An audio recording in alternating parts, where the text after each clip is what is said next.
OC Public Libraries is excited to welcome you to the first event in our Poetry Speaks reading series. April is National Poetry Month, and in honor of that, we're hosting events that celebrate reading, writing, and the enjoyment of poetry. This year, virtual events will be happening each Wednesday evening through the end of April. As a kickoff to our Poetry Speaks reading series, we are thrilled to introduce youth poets Ariyah Nichol Brown and Tina Mai. Thanks for being here. Ariyah Nichol Brown is a senior at the Orange County School of the Arts and soon to be freshman at the Tisch School of the Arts at New York University. Congratulations to you. She received an honorable mention in Libromobile's Youth Poet Laureate competition. Of her work, she says that she creates with the active purpose to heal, unite, and empower through art. Tina Mai is a 16-year-old writer and Libromobile's inaugural OC Youth Poet Laureate. Her writing has received recognition from the New York Times, the Library of Congress, the Alliance for Young Artists and Writers, the North Carolina Poetry Society, and the L. Ron Hubbard Writers of the Future contest, among others. She is also the youngest recipient of the Atlanta Review International Poetry Award, in addition to being a Best New Poets nominee and a 2-time Scholastic National Gold Medal winner in poetry. That's a lot to say. Welcome to you both. So we'll start our reading with Ariyah first and then move on to Tina before we finish the night with a Q&A session. So please welcome me in joining Ariyah Nichol Brown. Hello, my name is Ariyah Nichol Brown, and the first poem that I will be reading to you is entitled, I Am Gratitude. Sometimes I find it difficult to remind myself that I am gratitude. Even as the world crumbles at my feet, my hips bloom flowers that weep. Tears made to hold up the universe, but how am I made to hold up the universe when my flesh was made to be carried towards the sun in hell? There's this wrath that quivers beneath me, longing to end these cycles of misery.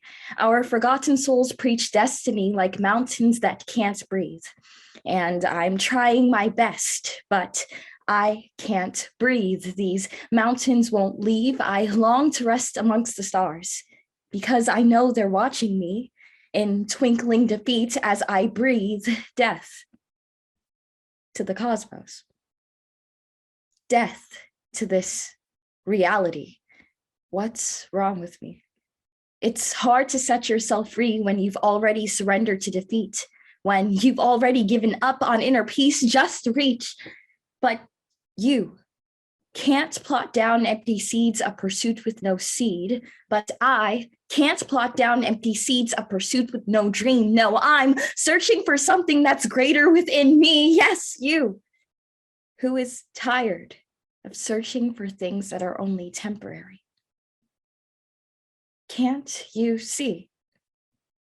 These mountains won't shrink until you accept your defeat. But even as the sun carries me back to a world that seems to crumble at my feet, my hips still bloom flowers, and that's enough. Thank you. That was my first poem.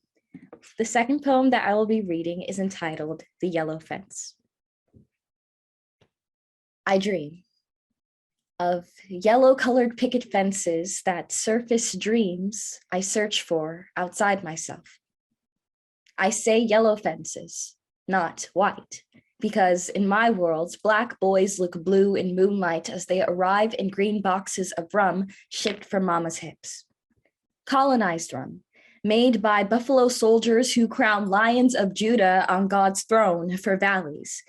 And did I forget to mention that blue and green make yellow, make microwavable patties from Dollar Tree, make cola pane, make spice bun, make cheese sent by distant familiars who too are searching for home in profit of freedom, shaded by tall yellow picket fences guarding the sun. And to be honest, I am just a girl searching for, trying to find my way to the sun, because in my world, Mama says the sun is God. But is God here? I am not questioning God because I believe that something is here, inhaling through the cracks of wooden floors where Mama clicks her heels, scattering gungo beans and rice into the devil's eyes, so that all he can do is listen to the colors of divine creation that tell a story, stomped for generations. Colors crafted by palms of prophets who too seek to understand purpose in life. Colors that whisper stop. Colors that whisper I'm here, so that we don't have to ask, but still ask. I believe that something is here, because when rays of light kiss my cheeks, I hear angels sing. And I may not get it yet, but I hear angels sing. I look up to the sun as I hear angels sing. I may not get it yet, but I hear angels sing. And the last poem that I will be reading is There is a War in My Mind. There is a war in my mind. A countess mounts high upon Caesar's horse, her braids a free caged bird galloping along the adventures of Huckleberry Jim and his master Twain. I mean Huckleberry Jim and his manumissioner Mark, who leads her to the promised land, bearing promised pride in fruit. But as they descend, she sees a black man hanging by strange fruit. Is this the promised fruit this land bears for all men? Shriveled fruit, bleeding onto the tongues of newborn black babies, crying for their ancestors to take them back, because they too wonder if the black man hangs by strange fruit. Is the black woman the seed? There is a war in my mind. Looking down, she sees tight-knit baskets of cotton, sitting together, humming in bondage, humming in dreams. A pulsing Zion, sacred becoming, shakes his fist in the basket of his mother's tears, pulsing the roots of this so-called promised land where soil is watered by pride. There is a war in my mind. The countess now steadily climbs up the sycamore tree. The countess, now releasing unwanted burdens to her feet, the countess is rising from the shackles of defeat. The countess bears good fruit for her people to breathe. The war has just begun. Thank you. Thank you, Ariyah. That was amazing. And I appreciate you sharing your gift with us. Thank you. All right, next we will have OC Youth Poet Laureate give her reading. Please welcome Tina Mai. Hi, everyone. I'm so excited to be here. The first poem I'm going to be reading is called Atlas, and it's dedicated to my parents. 1. Mother hid me in the spaces between bones so I can sketch across the unknown of my flesh. So my topography is pressed flat with her immigration, so we are not smudged into the bruises of the earth. Where she was from, women grew from water, their heritage held in the jade of the river's womb like echoes stitched against the shore. If they could carve words out of water, then we could carve narratives from our skin, prayers from our lungs for all the daughters raised from bone, bodies from our bloodlines for all the ancestors without faces, without stories. We could sketch wingspans to wrap us in an equator, a latitude drawn from the outlines of our mothers, flowing, flightless. 2.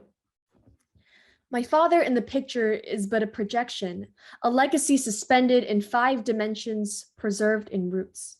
And in his stories, he is but a boy with a lineage beneath the river, a gaze reeled in by the fisherman's rod, a cartographer of his own origin. Like him, we hold on to action films and weave quests into our biography, maybe because the hero looks like a reflection we had once seen in a dream. Like him, I know what it means to trace the smudges on a treasure map and run away with nothing but a compass and blind ambition. And I know the truth when they say immigrants cannot be heroes. We cross oceans not as quests, but as whole generations. And he is like Atlas holding up the world for us, chasing all the things we left behind. 3.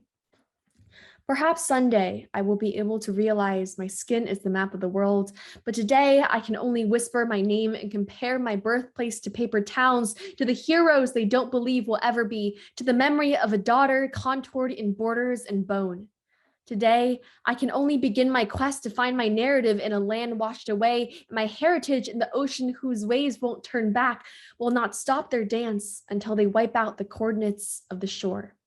4. Maybe then I can plot where I'm meant to be. And then my next poem is called Good Fools, and it starts with a quote from The Great Gatsby. That's the best thing a girl can be in this world, a beautiful little fool. Daisy Buchanan, The Great Gatsby. 1. Or a beautiful silent body, nameless and voiceless, half suspended in a chokehold of compliance. People tell me that to be a girl is to be all censored sweetness, to get used to the way they hold you in their teeth like a cigar, the way they crack your bones into statuettes so you are too concrete stiff to run away. Daughters learn to suck a void into their bellies so they are small enough to fit on a platter, best served cold, best served with the power drained from their veins, best served as a 90-pound nymph carved hollow, because only that is light enough to keep from sinking. How dare we take up space in a world that isn't ours? 2.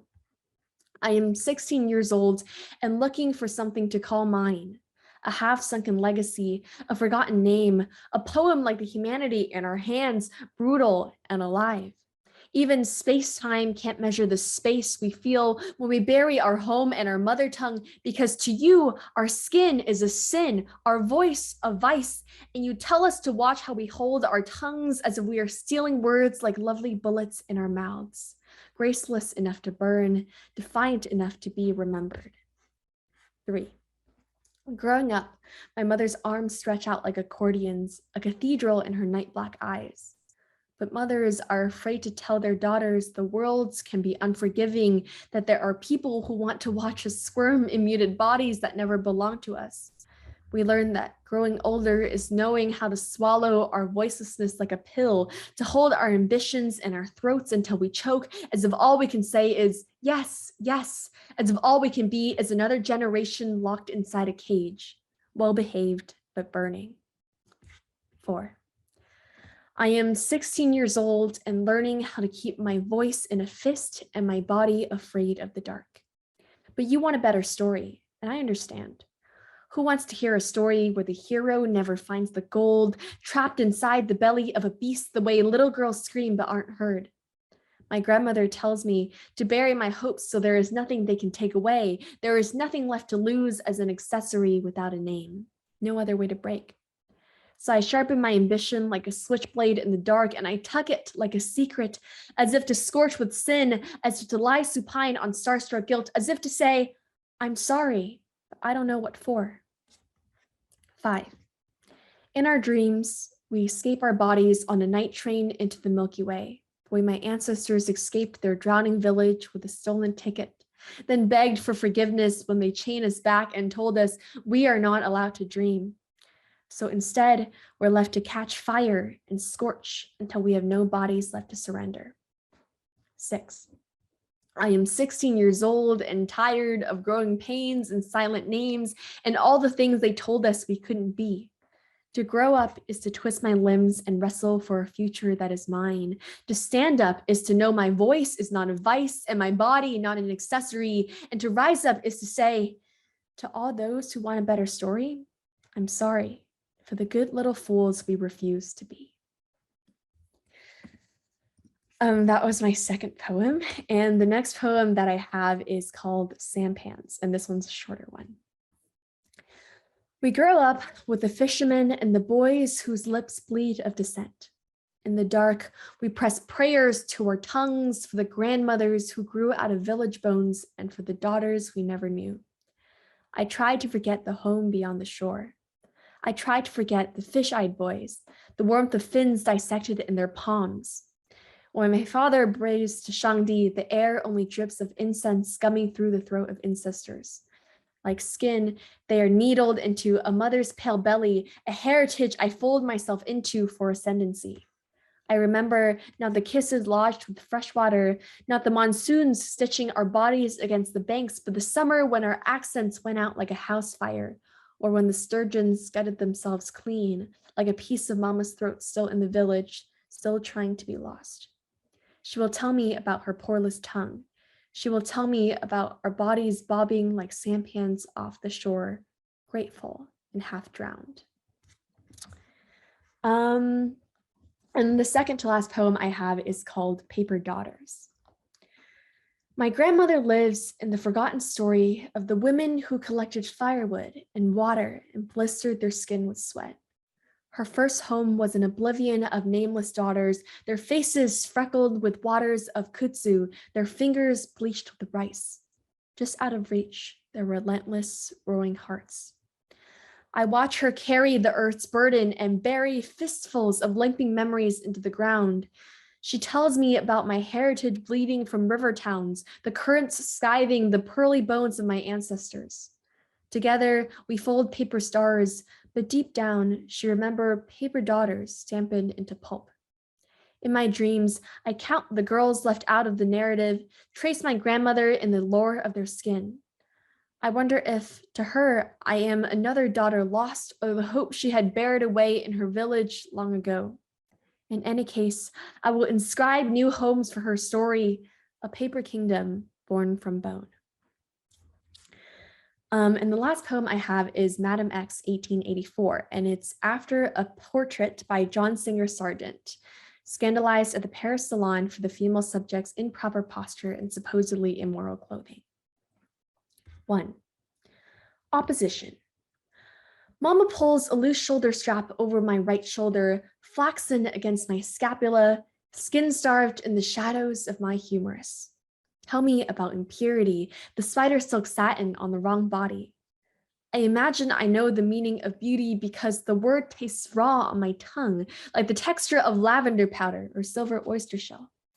I imagine I know the creases of my skin, lathered citrus grain against sycamore bark as my fingers part the sky into two, and I imagine I know what it feels like to be enough. 2.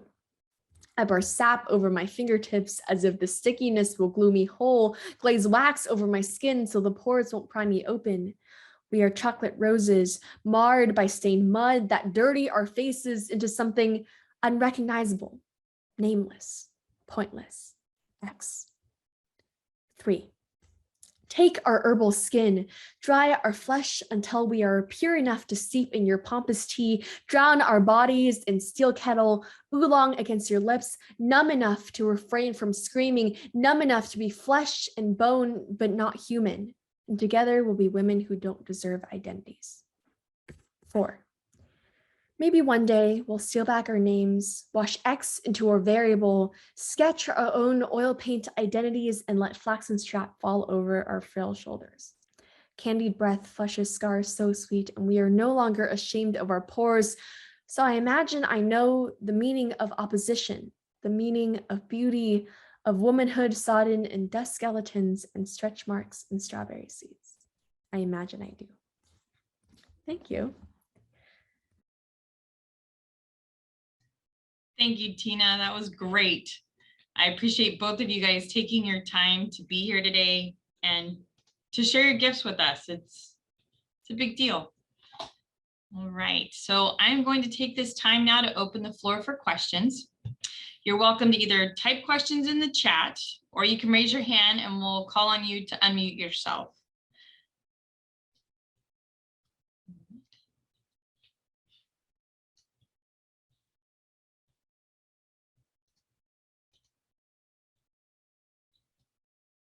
Okay. If I don't have questions, I'll have questions. Okay, we start off with Ariyah.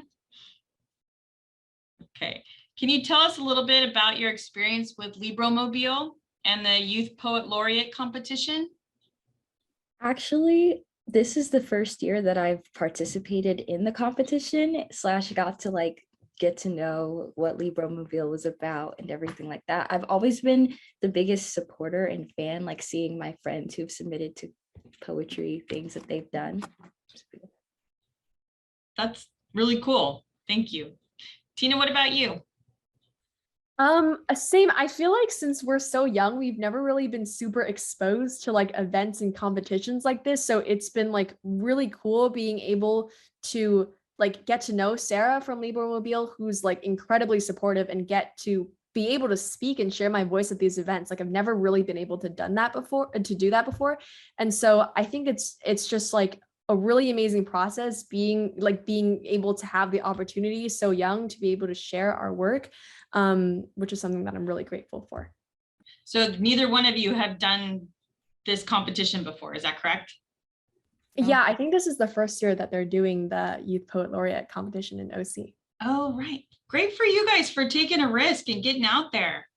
I do have a question for you in the chat. Beth asked, can you each share your process for writing? Either one of you want to start first?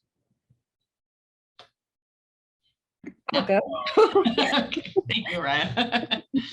I feel like my process of writing is very strange. Like I have to be sitting in a space and the space has to kind of be sacred. It has to be super quiet. Sometimes I like will try to write on my laptop just randomly on my notes app, whatever it is I'm going through. I just kind of do a stream of consciousness kind of thing. And if there are certain words that appeal to me, I take them and then that's how my poems are formed. But recently I've learned about myself. I actually, writing on paper helps me much more. I don't know what it is, what the difference is, because both, I mean, we're writing, but it's something about, there's something authentic about being able to hold a pencil and a piece of paper and being able to write. Like there's a just beautiful connection that happens as you're writing and you're forming those words. So that's my process. I totally agree with what Ariyah said. My process is also pretty strange. I do this thing where I write lines before I write poems. So if I'm like walking around or like, I don't know, having shower thoughts and I suddenly come up with a line or like some idea, I would write them down line by line and then kind of piece them together like a puzzle. So I feel like I have the ideas for each line and for like the imagery around it before I actually have the final poem. So it's like kind of backwards. I don't know. I don't really write in order. And I also kind of agree. I feel like writing on paper is really special. Like since everything's so digital nowadays, like all competitions and everything just want you to submit things online, but writing on paper, there's like something special about it. And it's also kind of unique to have like the original poem in your handwriting at the time. So it's better to read back on. So yeah. Thank you both. You had a couple comments in chat. Beth said, both of you are so talented. Stephanie said, thank you for reading your work. It was beautiful work. Janet said, both are magnificent. Thanks for sharing. Janet also said, is there somewhere that we can read more of your work? Do either of you have a blog or a web page or anything that you share your work on? I don't really have a blog, but I think I'm going to be releasing a zine or a poetry collection book soon. Cool. So look out for news on that, I guess. And then I have a couple of other published pieces, but they're like scattered all over the web. So I don't really have a place where they're all combined. So maybe if they look up your name, they can find it that way. Yeah, I think so. And then there's like a couple of print publications, but I'm not sure if those are online, but yeah. Okay, fair enough. Ariyah? Same goes for me. I don't have a zine really, but I do have a portfolio with just like a list of all of my writing, and I plan on getting them published eventually. If you would like to read my work, I'd be happy to share it with you through my email, or we could connect on social media. If you look up my name, you'll see things pop up with my information. So yeah. Well, thank you both for sharing that. Okay, to Tina, what duties or new opportunities have you had being the Youth Poet Laureate? A lot of things. So I think some of the coolest things that I've gotten to do this year, near the end of last year, I did this kind of like event where I got invited to be in like a meeting with a lot of other youth artists in general, not necessarily just poets. There were like musicians, there were songwriters, novelists. So it was really cool. And we basically got to create a piece together. Like I worked on a film kind of thing with spoken word and also like memories of the past. And the theme was into the multiverse, which I thought was really cool. And I just got a lot more opportunities to actually be able to read. Like I've said before, I've just like never really had the chance to read my poetry in front of a live audience before. So that's like a really, really unique experience for me. And also I think having the opportunity to just see like local poets and artists, because like I love the OC poetry scene, and it's really special, and being able to connect with people who are a part of that is always going to be really unique to me. And I guess the last thing is just like Sarah has been really, really supportive of publications and working on finalizing some more of my poems to be published into a zine or a book soon. So yeah. Okay, very cool. All right. Ariyah, you want to try this one? What's the first poem you remember writing? Or how did you first get started? Oh, wow. Well, I've always been an actress. So this is my first year stepping into the writing side of myself. I would say that the very first poem I wrote was called Silent Voices. And I eventually developed that poem into a mini play, which I got to direct for the first time this year at my school. And I would say that, yeah, like that was kind of like my first, like, oh, I can write. Oh, I actually kind of like doing this. I'm going to keep doing this and see where I go moving forward. And I began to take a lot of classes online. Like I studied advanced creative writing at Columbia University, same with NYU over the summer, just like tapping into my writing skills. And in the future, I plan to major in dramatic writing because I know that that's something that I want to do. And I will proceed on with writing and possibly even publishing one day. So good for you. Tina, what about you? I don't really know if I remember my first poem. So I started off as like more of a like short story, kind of like mini novel writer. When I was little, I used to do this thing where I would like print out like a novel. It was like 10 pages, but and then I would like fold it into a little book, and then we would have like a little book sale. So I wrote like prose way before I wrote poetry. I think I started writing poetry in 7th or 8th grade. I was like trying to step out of my comfort zone because I was in this really cool creative workshop at the time. I don't necessarily remember what my first poem was, but I remember that when I was younger, they were much more about like fantasy kind of things. Like it was more like novel-esque than it was like spoken word and based on my own family's experiences and my experiences. And I think over time, my voice kind of evolved into, instead of like telling stories out of like imagination, telling stories from my family's history and from the causes that are really important to me. So yeah, I don't really remember what my first poem is, but I kind of remember like where I started and how I really got here. So yeah. That's great. All right. Can you talk a little bit about your aesthetic or what you hope your readers take from hearing or reading your poems? I know that's a tough one, huh? We'll just narrow it down. What do you want people to get out of your poetry? I would say for me, it would be a sense of unity, and just I want them to be able to walk away with feeling like they too understand and can kind of connect. Like we've all undergone this universal experience, whatever the subject is, whatever this feeling is that's crafted in honestly all works of poetry. And I want them to walk away with like this feeling of knowing that like we're all not really that different. There's no difference between us, and how can they move forward with that feeling and just make a better impact in the world. Yeah, that's great. I love that so much. That was so well spoken. I think for me, it's like really about narrative and storytelling, and it would be amazing if my readers felt more of a connection to their home or their identity or their family after. Because I feel like a lot of my writing is like based on like personal experience and the causes that I believe in. And so I think that if people really find a connection to sort of their homeland or causes that are dear to their heart, that would be really meaningful for me. That's beautiful, both of you. You seem to really have heart in what you're doing, and it's amazing. Okay, so do you have a favorite poem or poet? Okay, I have two favorite poets. I have one that's more modern and then one who was like centuries ago. So my favorite poet, I would say historical wise, is Emily Dickinson. Actually, there's a show about her on Apple TV Plus, and I actually wrote a review about that. That was the piece that got chosen for the New York Times for a review contest.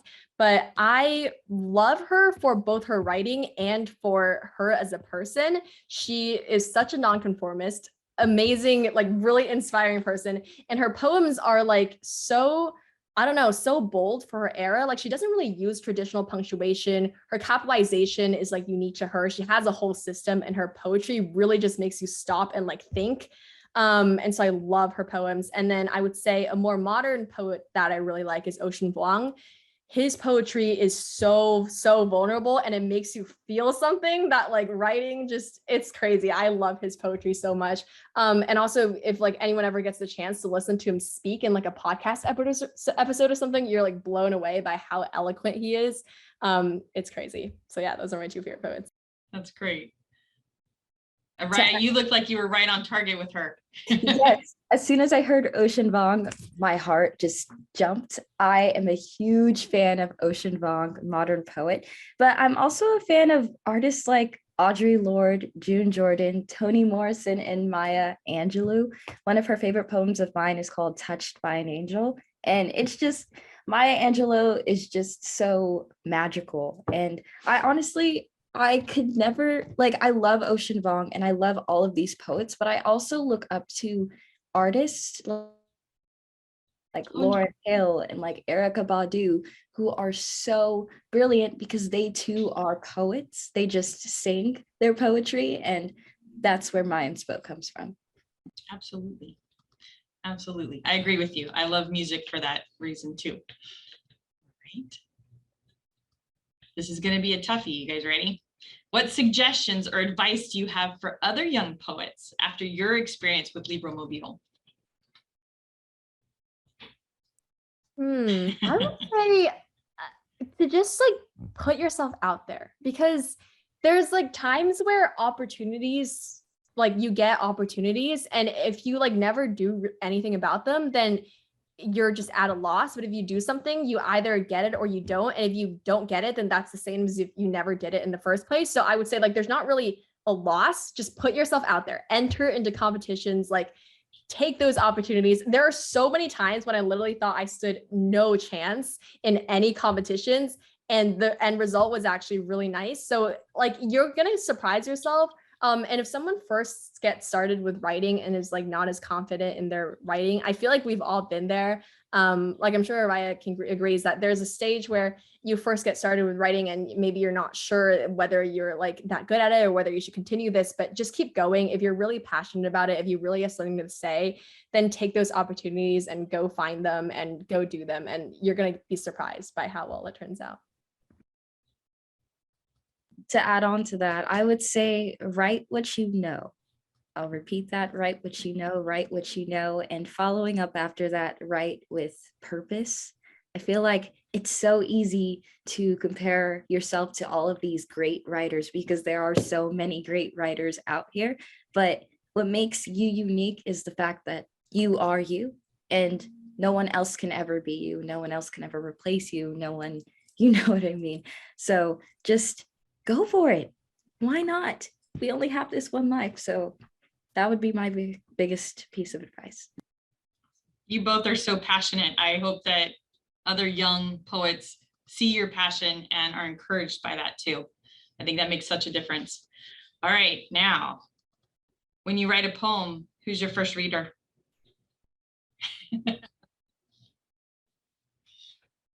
Okay, that's an interesting question because I feel like I don't really have like very many readers. I don't know. Like a lot of my poetry kind of stays like for myself until I get the chance to share them to the public. So I don't really feel like I have like first readers. I have this friend who's really dear to me. We've been friends since 8th grade and we're both poets. And I usually sometimes send my work over to her to read, but there's also a lot of poems that just stay hidden in like a little folder on my laptop. And they don't really get shared until I feel like I finalize them or that they're ready to be published or read. So I don't really know I have a first reader. Sometimes, most of the time, it's just me sitting in my room, like writing it, finishing it, and then just like sharing it out there all at once. So yeah. My first reader is also, for the most part, usually me, but then it's also my mother. She'll be kind of the person who is like, oh, are you writing? Read it to me. And I'm like, no, I'm not done. I need to finish writing. It's not perfect yet because I am such a perfectionist. But then I'll read it to her and she'll be like, huh. And then I'll kind of like use her reaction as kind of a guidance, like, okay, do I keep going or do I scratch it? And then I'm a pretty spiritual person. So my second reader would kind of be God in that way. I'll like sit on it, pray about it, think about it, and then I'll wake up and be like, okay, I think this is cool. Okay. Do you have any current or upcoming publications that you'd like to talk about or share with us? Yeah, I'm working on a collection of poems, either a zine or a full poetry collection, depending on how many poems I can churn out in time. But I'm not really sure when it's going to come out because I'm still like very much in the process of finalizing the poems, putting together somewhat of a draft of a manuscript, getting them workshopped. So I don't really have like a very set prediction on that, but yeah, maybe soon. As of right now, no, but in the future, for sure, I plan on it. Okay, we look forward to hearing what you have coming. So is anything coming up next for either of you? Not necessarily poetry, but big plans in your life?